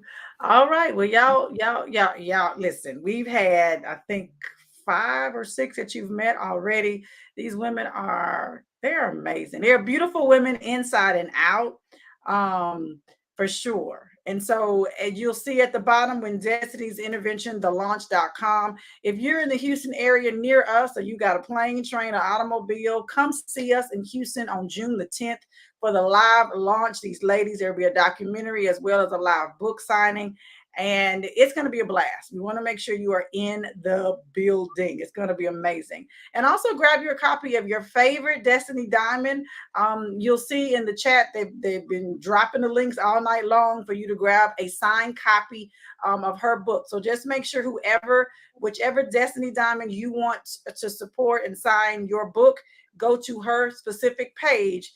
If you go to when Destiny's Intervention vol3.com, it'll be all of them, but click the one you want and make sure you get it from her. And so, Crystal, we do have 10 diamonds. We have a couple that were unable to be with us tonight. Yeah. We do have one more that's coming live. Before we bring her up to close, I did want to at least acknowledge the other diamonds who aren't with us tonight, who aren't here, who I definitely don't want to forget. Now, let me speak about one for sure. There's one that if I don't say nothing about her, then my name is Mud for sure. And I would never. So she is our second OG, or we just call her the first OG. She the mama of the group. Mama Pat, as most have called her. She happens to be my biological mama. She's my mama. And she has been in volume 1, volume 2, and volume 3. And her chapter in volume 3 is the Queen of People Pleasers, where it's a continuation, really, in essence, of her volume 2 story of her being the pimp life ain't easy. If you missed it, you missed a treat. Okay, I'm telling you. You may want. It's one of those book series that you want to get 1 and 2, so 3 makes complete sense to you, right? Because some of these have built upon each other over the course of time. And she has an amazing story, and she's an amazing woman as well, who is sharing in this space. And then we have two other ones. We have Daphne Booker Harris. When the moment I chose me, she is an amazing woman. She's a preschool icon. And her story is a powerful story about her journey through domestic violent relationship, and really what it took for her to choose herself. And she's a woman too. I've known her for a couple of years as well, who never told that side of her story. And so you see women, Crystal, who show up, they well put together. We look good, honey. We got that lipstick on, them lashes, and we be sharp to death. But you don't know what we've been through. Yep, that's right. You don't know. We like to, once again, that image, like we was talking about earlier, we want to have that look because we're too afraid to let people in and know the real, that side of us. But Exactly. And she, like so many of these other women, have been very brave to share a story that has not ever been told in this way, and how choosing herself was her way out of that and has landed her into an amazing place now. But she had to go through a place. One of them said earlier, you think the storms came to destroy you, but they came to clear a path. If you use it that way, it definitely can do that. So I'm super excited for her to be a part of this. And then we have, who else am I missing, Crystal? Then we have, Leontine Sinor as well. She wasn't able to join us tonight. And her story is all about financial. Anybody ever had financial distress? Y'all, we can all raise a hand or two at various times in our world. We were trying to get through it. And she has an amazing story of coming through that to be in a space of helping other women understand their finances and do a better job. So you're not paycheck to paycheck trying to figure it out. But instead, you're making good decisions, and your life is reflecting those decisions around your finances.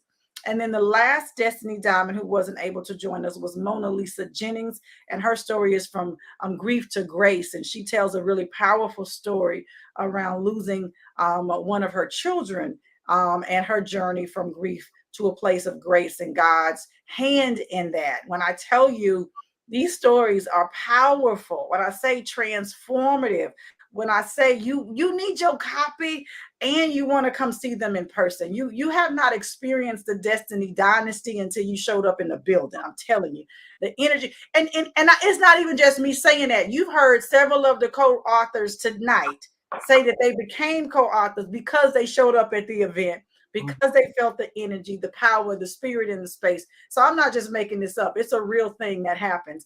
That Destiny Dynasty energy is just unbelievable because it's God led at the beginning of it. That's what it is. But it's a place to be. And so as we round out those who are live on this live feed, now I saved her for the end, and I'm going to tell you why I'll bring her up here, because she has been at the beginning of all of these, this whole trilogy. Like anything you see Dr. Shana do, when I put it on, know that Tracy L. James is behind it as the event curator. But this time she's showing up in a different role, and I'm so excited to introduce her as one of the Destiny Diamonds, my sister, Tracy L. James. Hey, everybody. Hey, Tracy. What's going on, Crystal? Oh, my God. We're here now. We're here. I'm here. So here's the thing. So you were the one that volunteered TL to show up, right? And Yeah, that was me. That was you. And you were one that has been obviously at every volume, every iteration of this from the inception of it all. So you've been in the entire process. But there was something at the end of volume 2 where, and I already knew you had a story to tell, but you either you wasn't ready to tell it before then, but that was the moment to say, now it's my time. You can tell them who you are, but then tell them, what was it that made you, Tracy, decide after all of this time being behind the scenes, because you're great at that, to come from behind the curtain and literally take center stage? Like, what was it that prompted you to do that right now? Okay, well, real quick, I am Tracy L. James, and I am a Mississippi girl here in Houston who just decided that it was time for a change in her life. And I met Shana at a conference in the midst of that shift, and we have been like tight ever since. And I truly am thankful that God brought you into my life. During the documentary filming for volume 2 is when that unction started. But you said you weren't doing a volume 3. I did. I said I wasn't. So I said, well, so you ain't doing a volume 3. I guess I'm gonna have to wait until something else to tell my story. And so fast forward to the actual launch, it was a surprise to me when you all announced that there was gonna be a 3, and I was like, okay, you know what, Lord? Really? Really? You did this, right? So I had in my mind the story I wanted to tell. And this story snatcher up here, this midwife, baby, she birthed something complete. I wasn't trying to tell that story. I was ashamed of that story. I wanted to keep that to myself. I hadn't shared those feelings outside of therapy with anyone. And Crystal was just like, come on, give me some more. There's something else there. How did that make you feel? And she just kept asking me these questions. And baby, the dam broke. And that story just fell out. And I was like, how she get me to say that? I wear the mask well. I put it on. I show up. But in that moment of sharing how I felt unloved, how I felt used, how I felt mistreated, it freed me. It freed me. And when I say to people who don't really know me, they look at the surface, they see me handling business, they see me, you know, doing well in school, getting the scholarships, being valedictorian, you know, graduating with honors, getting the corporate jobs, doing all of these amazing things, traveling the world. But what they don't see was how I didn't really believe I was worthy to be loved properly. I didn't believe that it wasn't all right. I mean, it was okay for somebody to lie to me, to cheat on me, to talk to me any kind of way, because I didn't think I deserved it. And sitting there in that moment with Crystal, encouraging me to just allow myself to feel that emotion and understand that I'm not the only woman who's ever felt that way. I'm not the only person who's ever felt that way. But knowing that I needed to tell that story, not the other one, the one I was comfortable with telling, pregnant at 17, graduating, pregnant, giving my valedictory speech, pregnant. I've told that story. I'm comfortable telling that story. I've processed that. I've healed from that. But I hadn't fully healed from the cycle. And I do mean cycle of toxic relationships. So what you have in my story coming out, I'm coming out of that cycle. I had to break that cycle because it was destroying me. I was showing up as somebody else who they wanted me to be in their shadow. That's why I do so well in the background. I've been conditioned. I've been trained to be in the background. Not anymore, honey. Right? Not anymore. Not anymore. I'm coming out, baby. Yes. I am coming out. And I've had some people, when they saw my title of coming out, they had some different ideas about what my coming out was. But I'm going to tell you, go check my story out. You will understand that moment when you decide you're not going to take it anymore. You want to be loved the way God intended for you to be loved. I remember that night when you finally decided to let it go. And to see the look on your face, it was like, I needed you to keep asking me and thank you. Because it was a relief. It was a huge relief. Because if you had just left me alone, I would have kept writing that other story. She was trying to stay over there in the corner and just be pure. In the way you come on, you like when we have our session, when they come on and when we're doing the session. Oh, I think we lost Crystal for just a second. Yeah, the reality is you became a professional behind the scene. and you were no longer allowed. Crystal, we lost you for a second. You back. Oh, okay. I just was saying that how many of us at times will play the background and, dim the light so you don't really see our face. And that was something that Tracy was doing during our sessions. And I'd be like, I need you to turn that camera on, come out. I would just hide because I put it like this. I had already been told you were a story snatcher. Okay. Did you know? So I felt like, okay, maybe if I don't cut on the camera, she won't snatch the story. She won't be able to see it. She won't be able to snatch it. I know I was lying to myself, Totally. but I was trying to hold it because I was like, I don't know what story is going to come out. Trust me, there's more stories. But I didn't know what story was going to come out. And I was trying to, again, control the situation. I wanted to control the outcome. I wanted to control how people would see me. So there's an event that deeply affects you. How did that experience shape your perspective on relationships and influence your decision to change how you manage your relationships? Can you talk about that a little bit?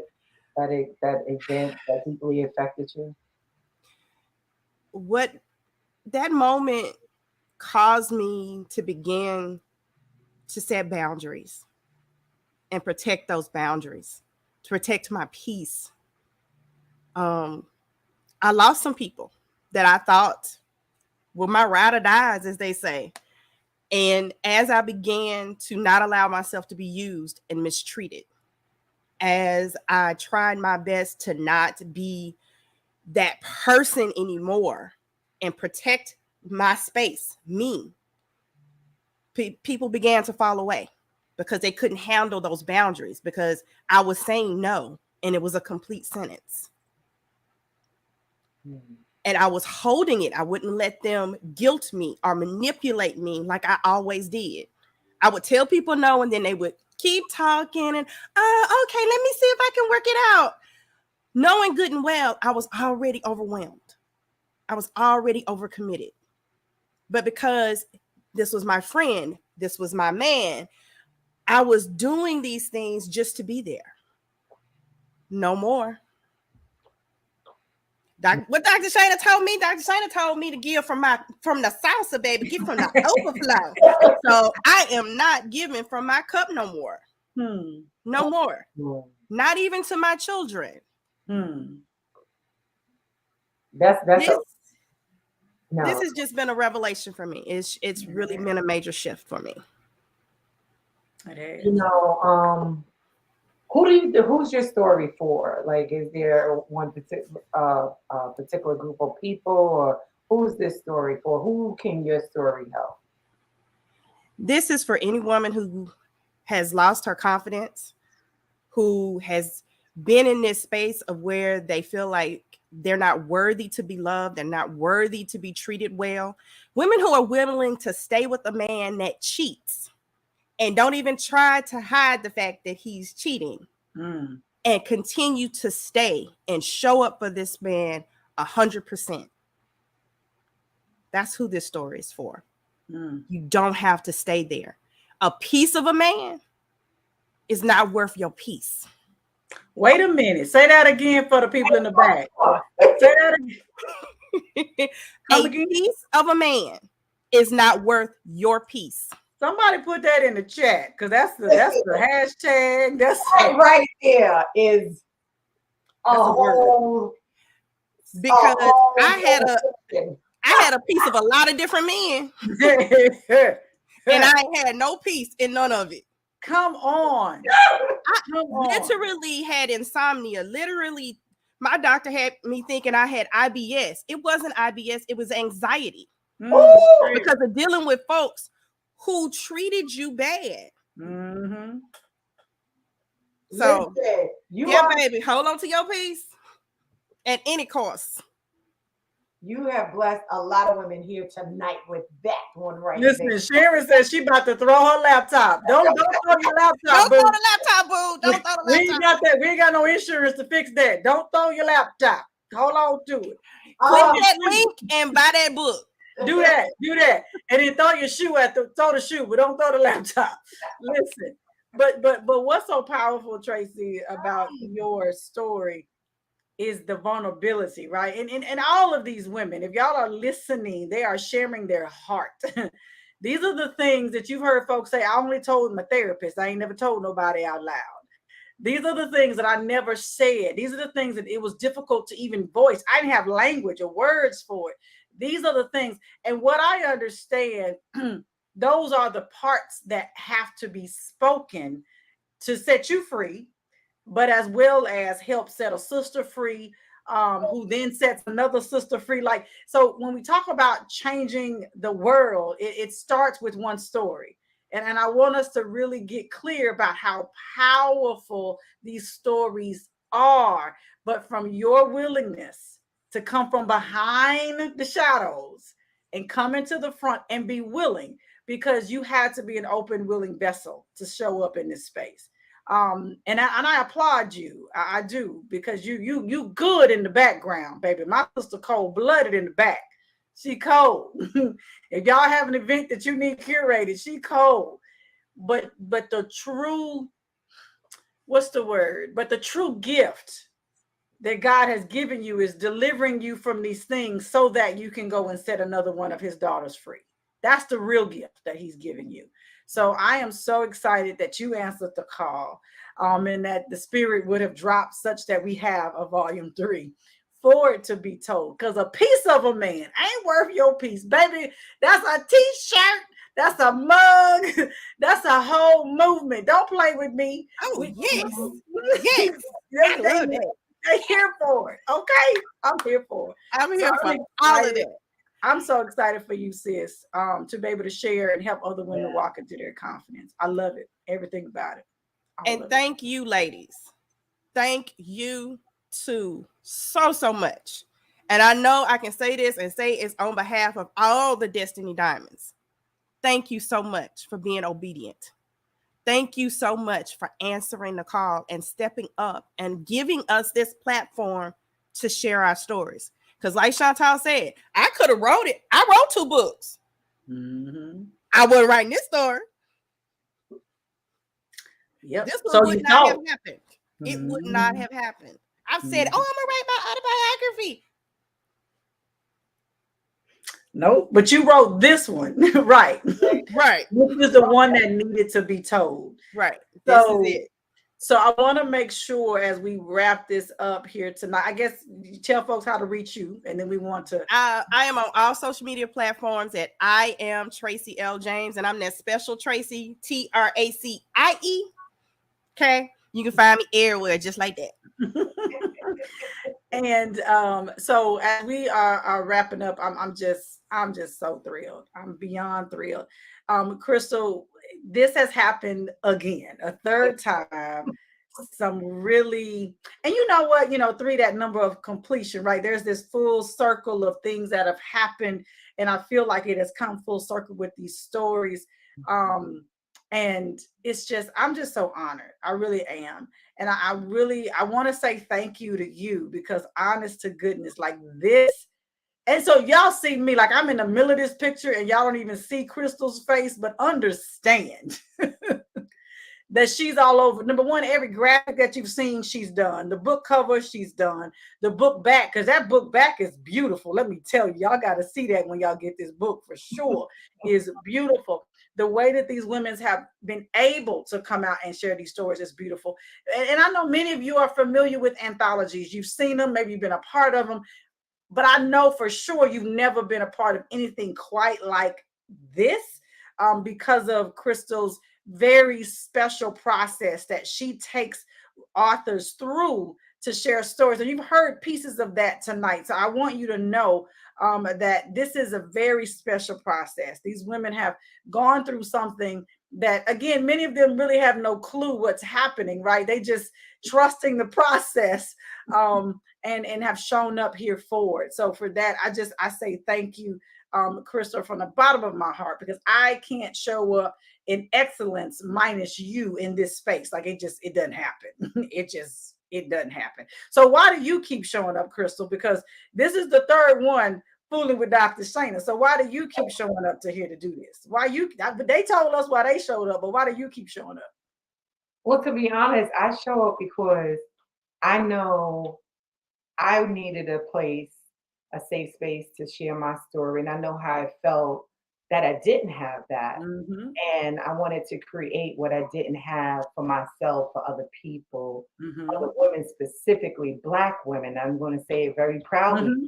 Black women, to share their stories, because I experienced and see a lot of women not being able to have that space where they can be vulnerable and let go Mm-hmm. and find their freedom and their deliverance. And I do it because of obedience to God.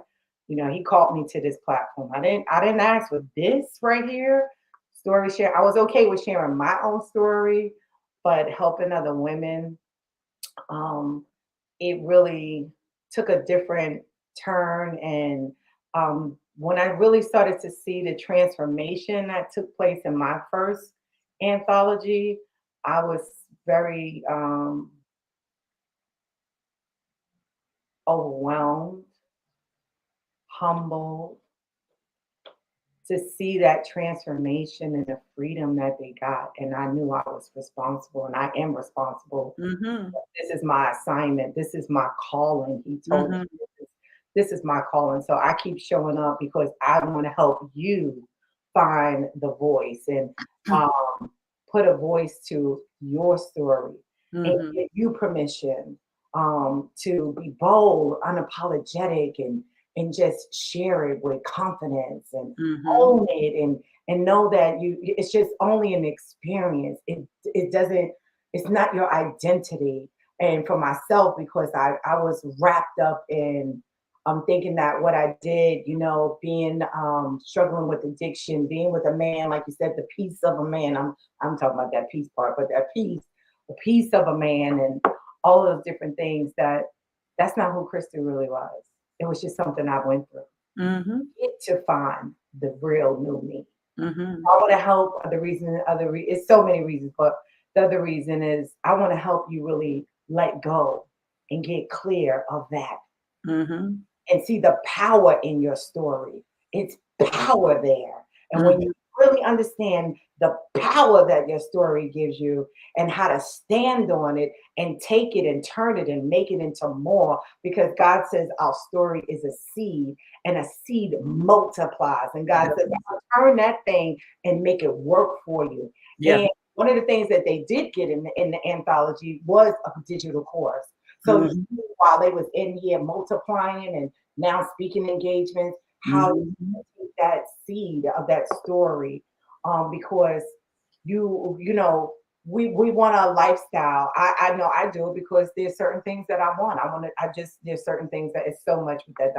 That's like a big question that I could be here all night. I know it's a big one, but I just, because I just wanted folks to understand that we show up for specific reasons. There's intention behind this showing up. It's not for nothing. It really comes from a place. And so as we wrap up, just really quick. Go ahead.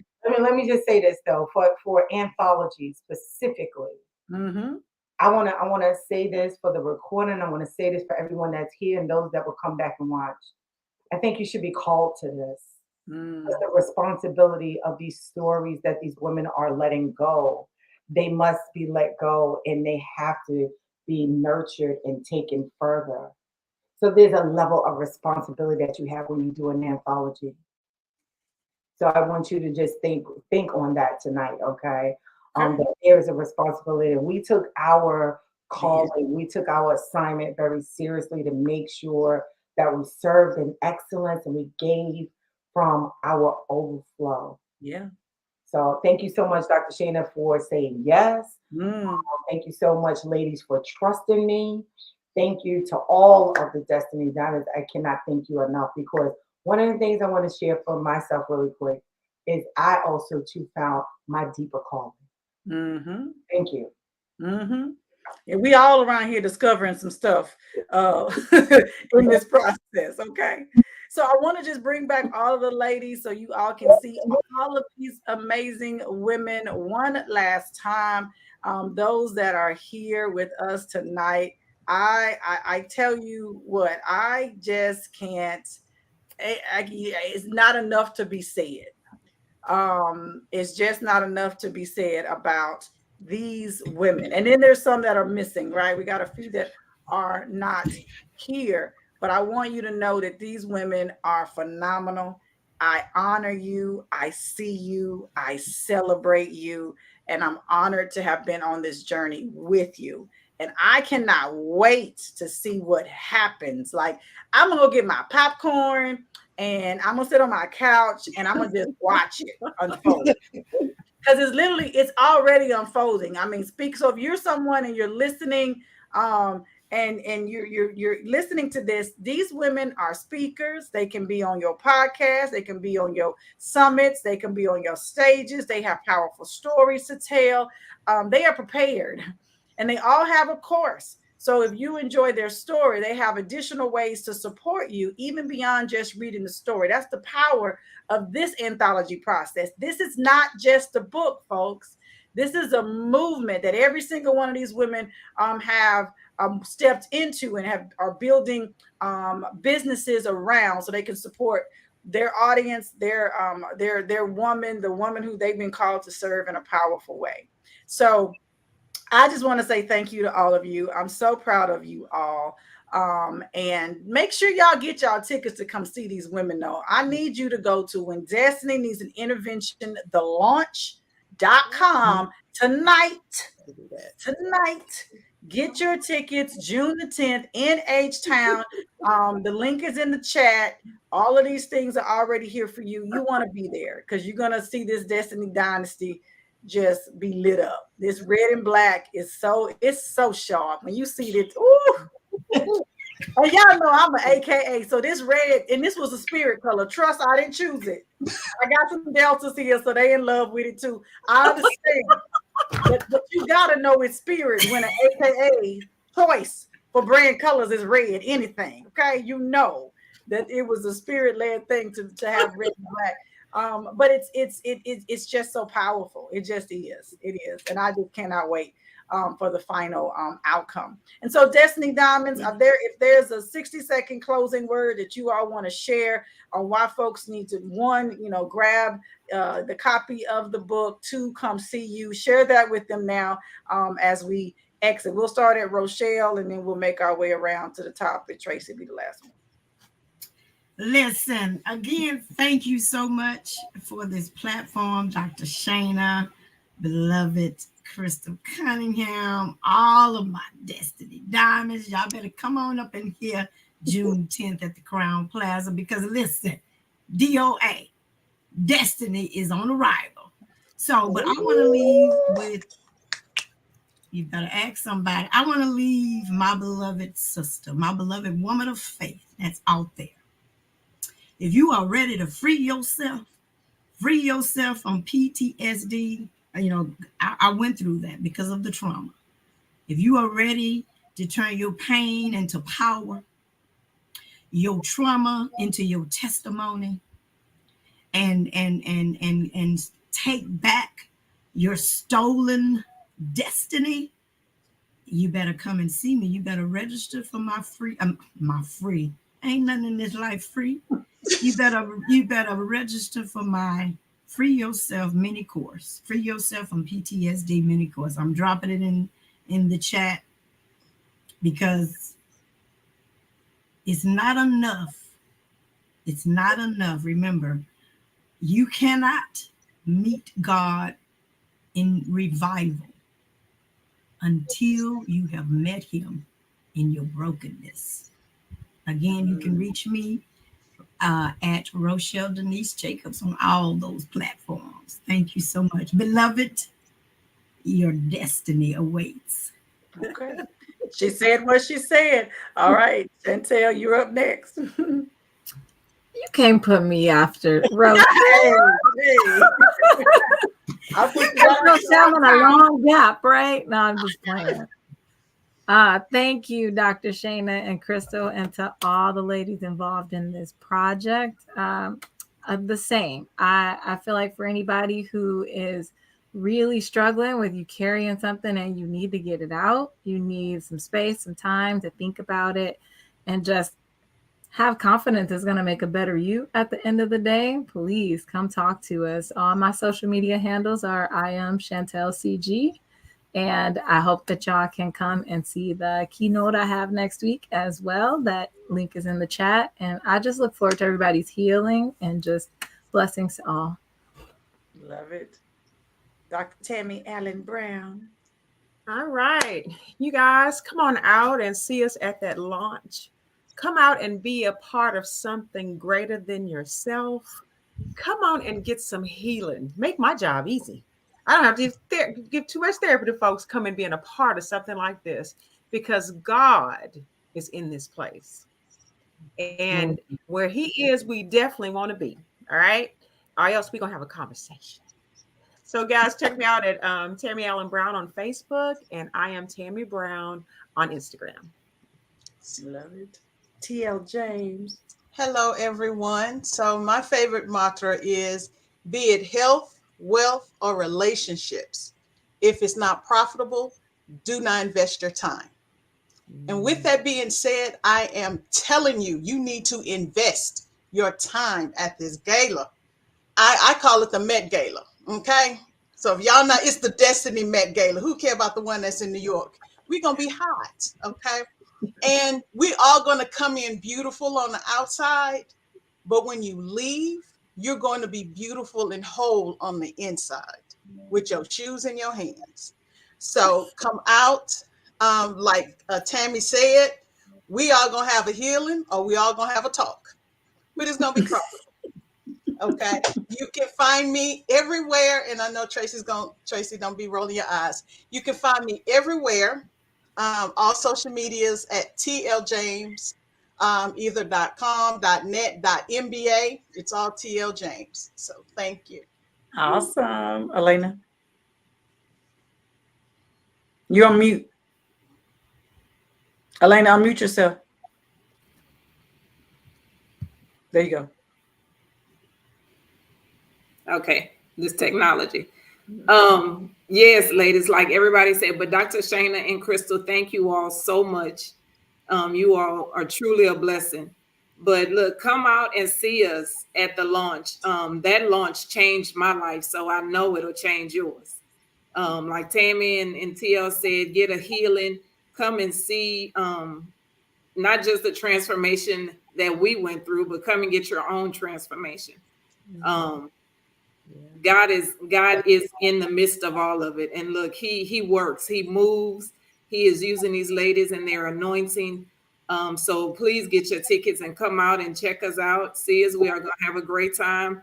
I know after that launch, I went for volume 2. I was wore out, but I had me a good time that entire weekend. And so I'm ready for a repeat with these beautiful ladies. I have truly enjoyed my Destiny Diamond Sisters, and thank God for them. Because they have been a safe space for me. So again, come out, get your tickets, come and see us at the live launch. And I am on all social media platforms as well. Elena Bonhomme. I know that last name can be a little tricky. It's BONHOMME, and that's Elena Bonhomme on all social media platforms. Awesome. Tracy L. James. All right. So as we wrap up tonight, I encourage you, please come join us on June 10th. I got it laid out. It's going to be tight. It's going to be amazing. You're going to have a great time. You're going to leave there uplifted and re-energized and ready to go after everything God has for you. So follow me, I am Tracy L. James on all social media. And my new course, Confidence Unleashed, is ready for you to help you build your confidence and set boundaries and protect them boogers, okay? I'm ready to help you do that. So I'll see you on June 10th. Love it, love it, love it, Tracy. Okay, Crystal, what are your last words? My last words to everyone here is great job. I'm proud of you. I'm super proud of you all because I remember the first day you came into the classroom. You know, I'm the teacher, and to watch you develop and now move on and pursue your business. Can y'all hear me? Pursue the vision that God has for you. I'm proud to be a part of that, and I'm here for you to continue on the journey. And just tonight just was just a little piece of what's about to come. The blessings, the opportunities. Go for it. To my audience, I want to tell you, you can have the same opportunity. You can do the same thing, that same opportunity, because this is the final destination. Let's get that right. Okay. That was the word. But you can actually do this too. You know, if you want to write, share your story, release your story. I'm your girl. Come check me out. That's what I do. I really help people pull and extract that story and take it and turn it and make it into more. So I'm proud of all of you. Volume 1, Volume 2, Volume 3. Volume 3, y'all kind of sealed it for me. Y'all really did something really, really special for me and for, I think, Dr. Shana, for us to end, this to be the final. So thank you so much once again for allowing me to be a part of your new journey. Your new journey. Old things have passed away. Behold, all things become new as of right now tonight. All right, folks. This has been an amazing journey. And I'm so honored again to have been on it with all of you. And I look forward to June the 10th and seeing all the faces in the place. Make sure you grab your tickets for that. Come see Volume 1, 2, and 3. You got those other Destiny Diamonds in the chat. They coming all the way from wherever we got them from Ohio. We got them from up north, down south. They from everywhere now. They coming. They're coming to be in this place to celebrate and to truly create the sisterhood. That is really what this is. This is a sisterhood of women who are like-minded and like-hearted. And I'm just grateful. I'm so grateful and super uber proud of each of you for sure. So, we got Indiana in the house. Karen is from Indiana. We got Ohio. We got Indiana. We got our sisters from California. We got sisters from everywhere. So I just have one final question as we close. And this will be our final question of the night. When does your destiny need an intervention? Right now. Right now. In that Texas twang. Right now. Right now. It needs it now. Grab your copy of your books. Come get them at the live lunch. And we will see you in 2 weeks in H-Town. All right, family. Thank you. Have a great rest of your evening. These Destiny Diamonds. We out. Good night. Good night.